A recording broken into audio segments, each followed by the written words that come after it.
Silent among the graves. I stood silent among the graves. The night wind howled through the bared tree branches, carrying with it the dampness of an early autumn rain. On the cold ground of Pine Hollow Cemetery, droplets fell onto the granite stones, forming quiet ripples that spread out and vanished. A bolt of lightning ripped through the mist, illuminating the old tombstones. The space was eerily still, a silence so suffocating, it felt as though the entire universe was holding its breath, waiting for something about to happen. Then, a soft rustling sound came from afar. It was not human footsteps. The sound felt heavy, pressing against the earth, as if the whole hill were exhaling. A massive shape wavered behind the fog, slowly moving among the gravestones. It was a North American gray bear, enormous, its fur soaked and tangled from the rain. But what sent shivers down the spine was not its presence, nor any sign of aggression. It did not look for prey. It simply sat down. The bear knelt before a small, humble gravestone covered in moss. It did not move, except for its shallow breaths within the rain. Under the lightning's glow, its eyes reflected something, not the instincts of a wild animal, but memory, or perhaps pain. It bowed its head in a gesture of respect, then raised its eyes toward the worn engraving. A cold wind swept through, followed by a faint moan from the stones nearby, and then, from lips cracked and parched, silent as though they had never spoken, a trembling voice sliced through the night. "Forgive me, Emma." Memory awakened. Jackson Patterson, the night guard at Pine Hollow Cemetery, was the first to witness it.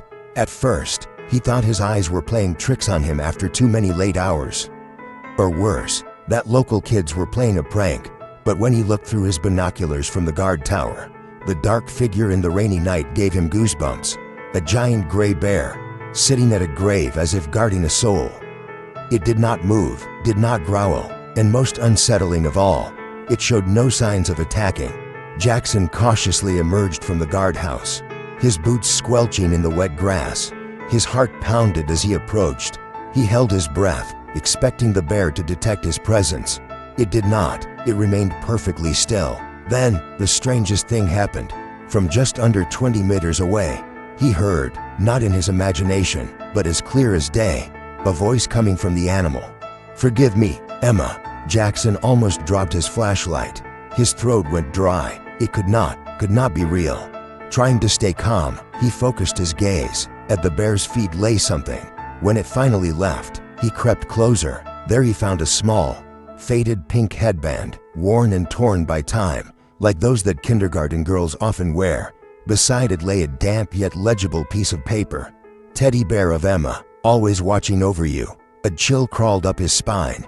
It was no prank, no hallucination. Something profoundly real and achingly sad was happening. He couldn't rationalize it, but a powerful belief rose within him.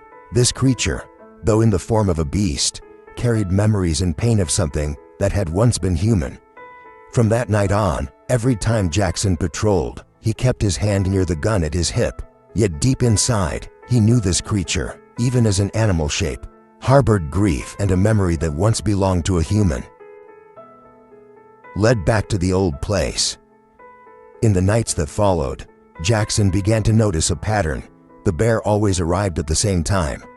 Around 2 o'clock in the morning, when the cemetery was utterly silent and the entire town was in its deepest sleep. It never caused a disturbance, never damaged anything, and never paid attention to humans. It simply walked quietly to the small grave, sat down, and stared at the name engraved in stone, as if holding a conversation with a soul only it could hear. On a clear night, Jackson decided to follow it. He waited until the creature left, then trailed it from a distance. Carefully, torn between fear and curiosity, the paw prints, deeply pressed into the damp soil, led him past the edge of the cemetery, across a path nearly swallowed by nature, and finally to the border of Coldwater Forest, once home to a biological research site abandoned since the 1990s. Beneath the canopy of dark trees and among the rotting trunks, Jackson discovered a decrepit wooden cabin, overgrown with moss and cobwebs. Inside was complete darkness, but when he shone his flashlight, a small corner came into view, frozen in time, yet unmistakable. A child's corner, a tiny rocking chair, a one-eyed doll, and a small bookshelf filled with children's books. Everything sat untouched, as if paused mid-moment. On the floor, a faded photograph lay, yellowed with age. It showed a 5-year-old girl hugging an injured bear cub, both smiling brightly. Beneath the photo, written in purple ink, "Emma and Theo, best friends forever." Jackson's heart pounded. The scattered fragments of memory began to form a complete picture.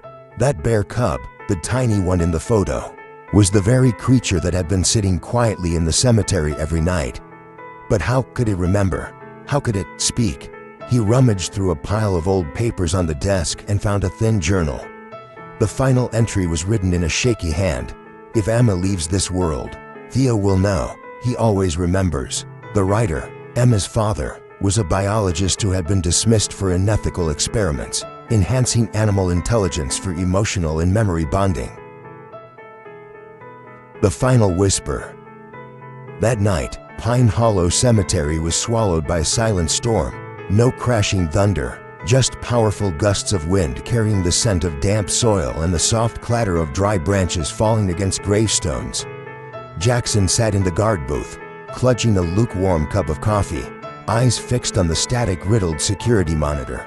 Many nights had passed since he began watching the bear, and each time, the creature repeated the same silent ritual, like a pilgrim returning to a loved one's resting place. But tonight was different. From the moment the bear emerged from the forest's edge, Jackson sensed something heavier than usual. Its footsteps, already slow, were now even more labored, as if it were walking through layers of memory.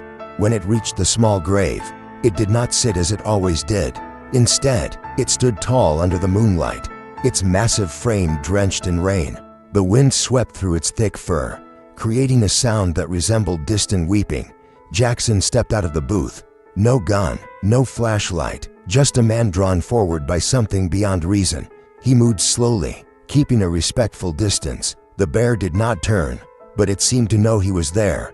Then, from its raspy throat, came a few fragile words. "Emma, I kept you safe. I promised." Its voice caught on the word "promised," as if it was too heavy to say. Slowly, reverently, it untied an old piece of cloth from its leg and revealed a small object, a pink butterfly hair clip. Jackson held his breath. The clip was chipped on one side, its color faded, but still clearly a child's keepsake, something once cherished, once worn with love. With a strangely delicate motion, the bear placed the clip atop the headstone. It did not drop it, did not scratch the stone. It simply laid it down, as if offering a piece of its own soul. The wind howled through the pine trees, their branches creaking like a sorrowful choir. Then, the bear turned to look at Jackson. Their eyes met. Jackson did not see a wild beast, did not feel threatened. He saw tired, intelligent eyes, deep, weary eyes that carried a burden far beyond what nature had ever meant for them. In that moment, he was no longer a cemetery guard. He was a witness, a man invited to stand before a love without name, without species, without limits. The bear walked away. Its heavy footsteps left deep impressions in the earth, like the final traces of a long journey. But then, it stopped, turned back, and with a low, hushed voice, nearly lost in the wind, it whispered something. Jackson could not make out the words, but he felt them. It was a farewell. The next morning, as the first rays of sunlight pierced through the clouds, Jackson visited the grave. On the tombstone, just beneath the name Emma Lee Patterson, a new line had been added, carved by an unsteady hand, incomplete but unmistakable, and the little bear kept his promise. Jackson knelt, not out of fear, not from doubt, but from something deeper, something like awe, because in the end, he knew, some promises, once spoken in love, never truly fade away. The final silence. From that fateful night onward, the bear never returned. Jackson waited for weeks, then months, but the familiar, towering figure never again stepped out from the edge of Coldwater Forest. The cemetery remained wrapped in fog each night, the same bone-chilling cold, the same soft patter of rain on granite stones, but no more heavy breaths, no more sorrowful eyes gazing at that tiny grave.